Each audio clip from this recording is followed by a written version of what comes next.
You were born free, but somewhere along the way, your mind became a machine, a collection of inherited programs, learned fears, and unconscious reactions.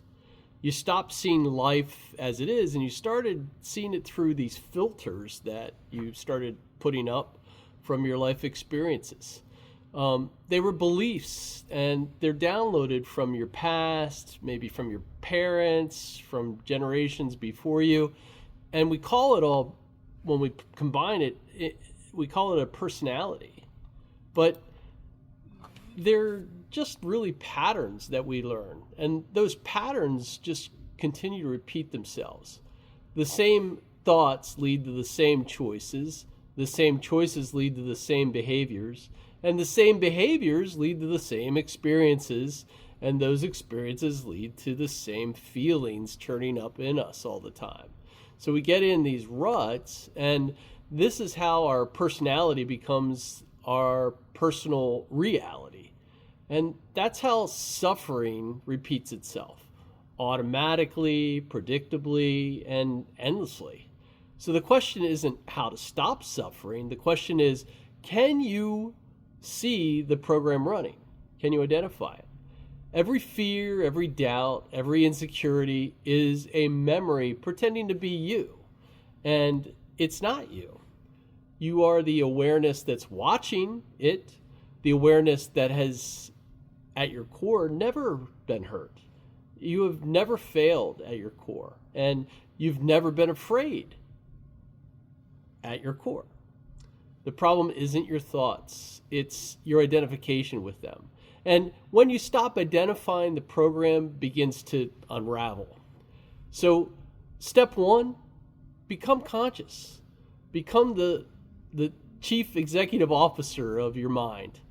Notice when the emotion arises, and it will come in forms like anger, jealousy, shame, and just say quietly, there's the program. And you're not going to suppress it. You just are observing it, because that's what you are, is the observer of your thoughts, not your thoughts. We are not our minds, but society tricks us into believing that we are our minds, but we're so much more than that. So step two, choose differently. When that same trigger appears, when the same person says the same thing, just pause. Don't run the old code. The best way to break that is to practice focused breathing. So when you feel like you're churned up, or when you feel like, oh man, I'm getting all stressed, anxiety, anger, suffering, just focus on your breathing. Be present, be in the moment, focus on that breathing. You don't have to change how you breathe, you're just breathing in, breathing out. And stay in that as long as you want, as long as you're able.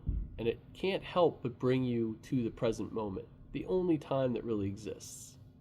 So then you can respond from awareness, not from memory.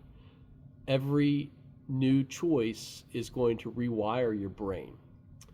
And sometimes the best response is silence. You don't need to have a typical comeback or a correct reply to win the situation.